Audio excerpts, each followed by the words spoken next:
Estudiantes, ¿cómo están? Mi nombre es Juan Antonio. Nuevamente les saludo con gusto. Vamos a comenzar ya con Brasil. Último tema de la unidad 1, el módulo 11, prepa abierta. Su servidor tratando de ayudarles por el momento en lo que es mi prepa San Luis, del programa prepa abierta de Guanajuato. Brasil, primero es un pequeño resumen, un pequeño recuento. Brasil era un imperio cuyo emperador fue Pedro II. Pedro en 1889 renuncia, Brasil se proclama república, queda en manos de civiles. Esto a los militares no les hace mucha gracia. Para 1922 los militares en la playa de Copacabana se organizan una revuelta que es reprimida con bastante violencia. Posteriormente, en 1929, caen los precios de café. Había por ahí una crisis mundial económica. Caen los precios de café, se desploman. Aquí es importante contextualizar en el sentido de que Brasil, siendo rico en oro, prefiere prefiere desarrollar la producción y exportación de café. Cuando se desploman los precios, pues obviamente Brasil entra en mayores problemas económicos de los que podría tener. En 1930, Julio Prestes resulta electo, siendo candidato presidencial, resulta electo ya posterior al 29, después de la crisis. En tanto, Getúlio de Vargas y sus seguidores organizaron revueltas por los estados sureños, particularmente Río Grande do Sul. Y Prestes asume la presidencia, pero dura poco. Para noviembre las revueltas se extienden por todo el país y el presidente debió renunciar. Estamos hablando que en 1930, en algún mes, en donde resulta electo, y para noviembre de ese mismo año ya renuncia. Ahora bien, viene Getúlio de Vargas, llega al poder y ejerce un poder dictatorial desde 1930 hasta 1948. Hasta 1945, perdón, luego de 1945 se retira o lo retiran por alguna razón. Posteriormente veremos qué sucede y vuelve al poder en elecciones ya democráticas en 1950. En tanto estuvieron los gobiernos civiles en Brasil, Brasil experimenta un auge económico, un desarrollo económico. De hecho, menciona nuestro material acelerado. Ahora bien, sin embargo, a pesar de eso, los militares estaban presionando ya, querían tomar el poder. Ellos continuaban desde la caída del imperio, tenían interés en tomar el poder. Para 1961 el presidente Jânio Quadros se apoya en los sectores de izquierda para contrarrestar esas presiones, pero en unos cuantos meses en la presidencia renuncia para ser sucedido por el vicepresidente João Goulart, de tendencia izquierdista también. Para 1964 la presión, los militares logran completar el golpe de estado, se quedan con el poder, los apoya Estados Unidos. Siempre había intereses, ya hemos comentado esto de Estados Unidos. Y bueno, a diferencia de otras experiencias, los militares toman el poder en 1964 como institución. Es decir, no viene el general fulano, el general mengano, el general sutano a tomar el poder, sino que dicen es la institución quien lo asume. Se dice, bueno, que a partir de 1965, recordemos que en el 64 los militares se hacen con el poder, luego entonces ya en 1965 ya se empiezan a notar las acciones represivas de cualquier dictadura, de características de las dictaduras. Y hablamos de censura de los medios, censura de la opinión pública, supresión de toda oposición y bueno, exilio de partidos opositores. Exilio significa expulsión del país, regularmente huyen, se refugian en otros países. Represión de movimientos sindicales y encarcelamientos de intelectuales incómodos. Estos encarcelamientos regularmente son lo que se nombra presos políticos.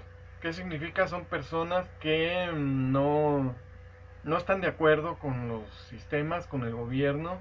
Al gobierno obviamente no le gusta que manifiesten la ciudad, no le gusta que expresen, y lo que hace es que encuentra un pretexto para encerrarlos en prisión y los deja presos durante bastante tiempo, y en este caso pues, sí fueron algunos años, casi 21 o 21, quizás un poco menos algunos.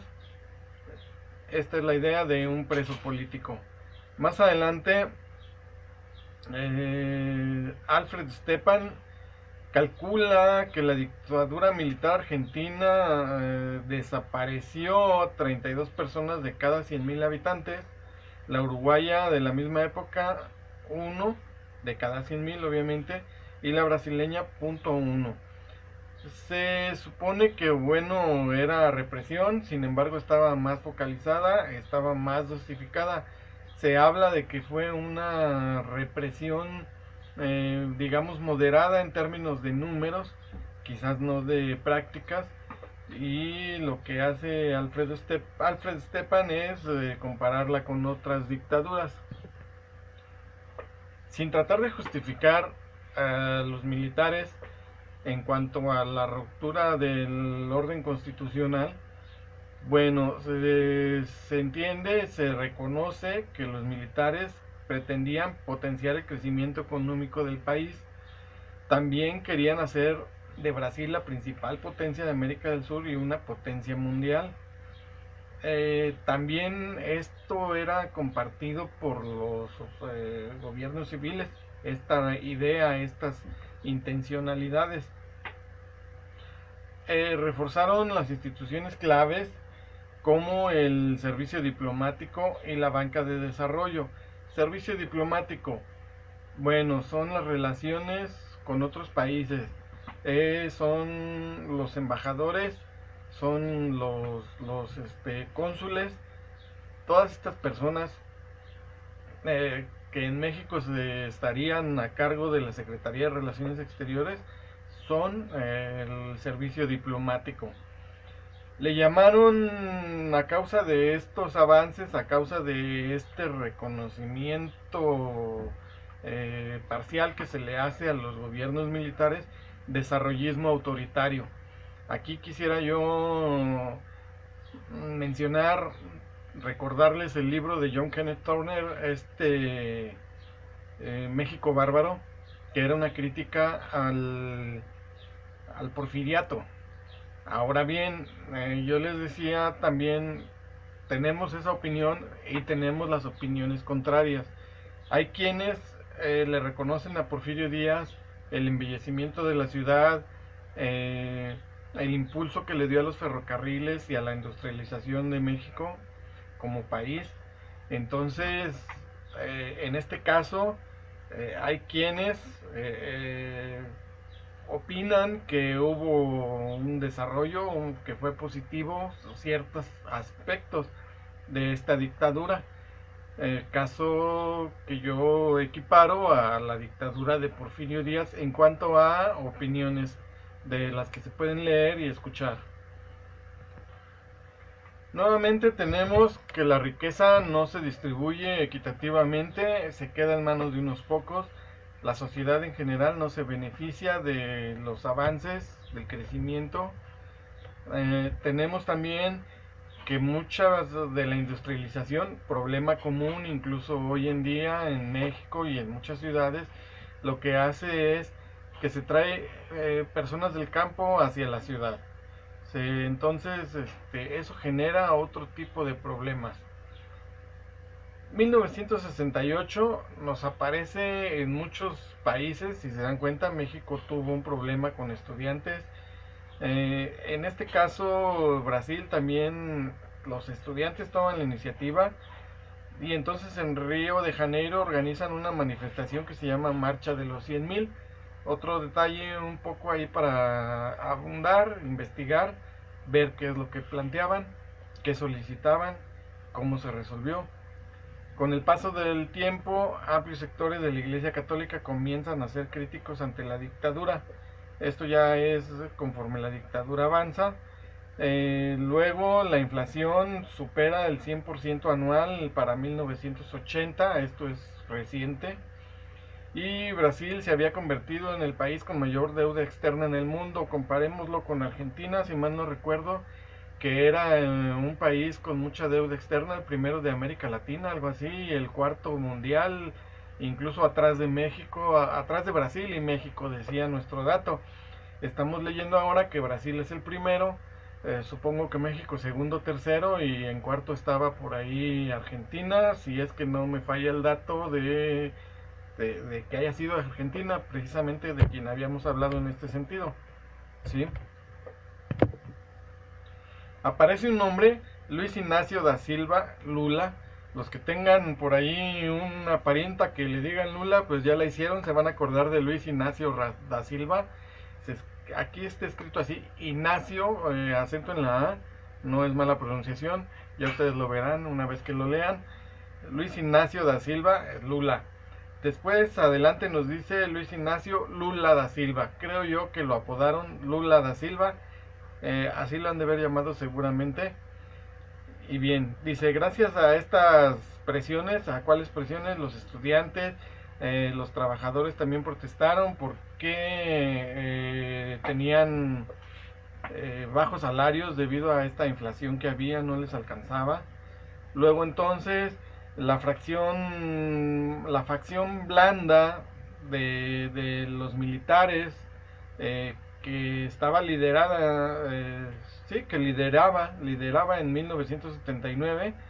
Entonces inicia la apertura en español, se lee casi igual, se pronuncia casi igual y creo que lo entendemos en las dos lenguas. Un proceso de liberalización política que se extendería hasta el regreso de los civiles en 1985. Ya quedamos que era desde el 64 hasta, dice aquí, 1985, 21 años de dictadura, 21 años de régimen dictatorial. Y bueno, retomamos, a partir de 1980 el régimen empieza a liberar presos políticos. Por eso les decía yo que algunos presos políticos posiblemente no habían sido los 21 años. Empezaron a prenderlos un año después y empezaron a liberarlos 5 años antes del término de la dictadura. Cuando empezaron ellos a aflojar, ya a hacerse un poco más suaves, a suavizar la relación entre unos y otros. Aún así, con todo y que los militares empezaron a aflojar, la sociedad presionó más y entonces empieza un movimiento que se llama Direitas Já. Significa directas ya. Lo que querían era elecciones directas. Ya investigaron la diferencia entre elecciones directas y elecciones indirectas. Ya lo tienen por ahí. Elecciones directas, yo voy y voto por un candidato X, es lo que hacemos normalmente en México, es lo que ya regularmente se hace en muchos países. Elecciones indirectas, tendríamos que elegir a un grupo de personas para que ese grupo de personas fuera a elegir a alguien más, que es el que va a quedar en el poder.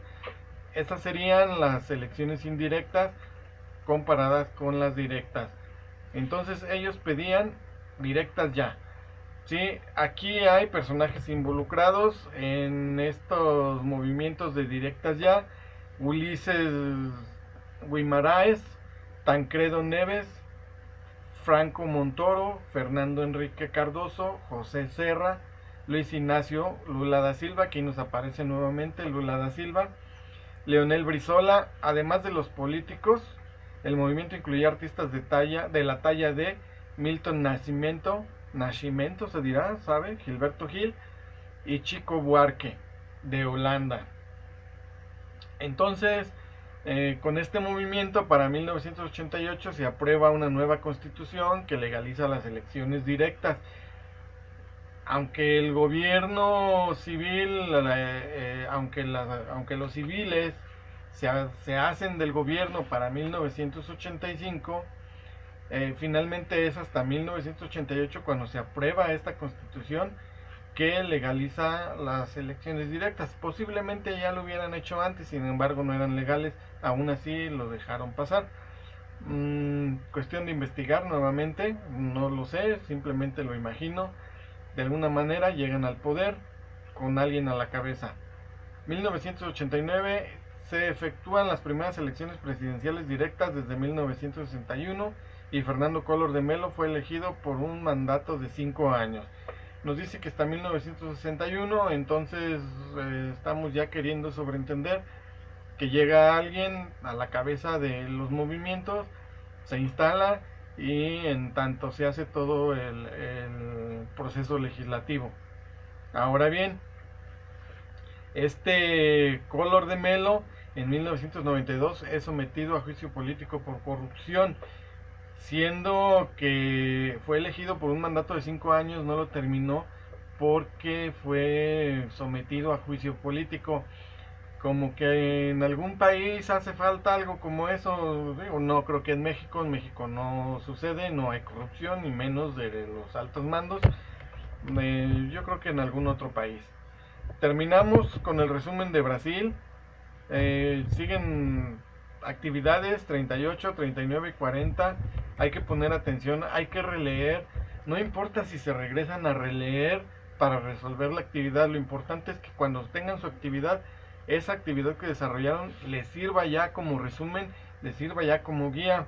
Recuerden las simulaciones, los exámenes de simulación, creo yo que les serían una herramienta bastante útil. Aplíquenlos, traten de resolverlos. Tengan excelente tarde, vamos con la unidad 2. Espero ya verlos pronto, ya se acerca la siguiente, el siguiente grupo de sesiones. Estamos apenas para iniciar el módulo 11 en sesión, en aula. Y bueno, tenemos mucho por comentar.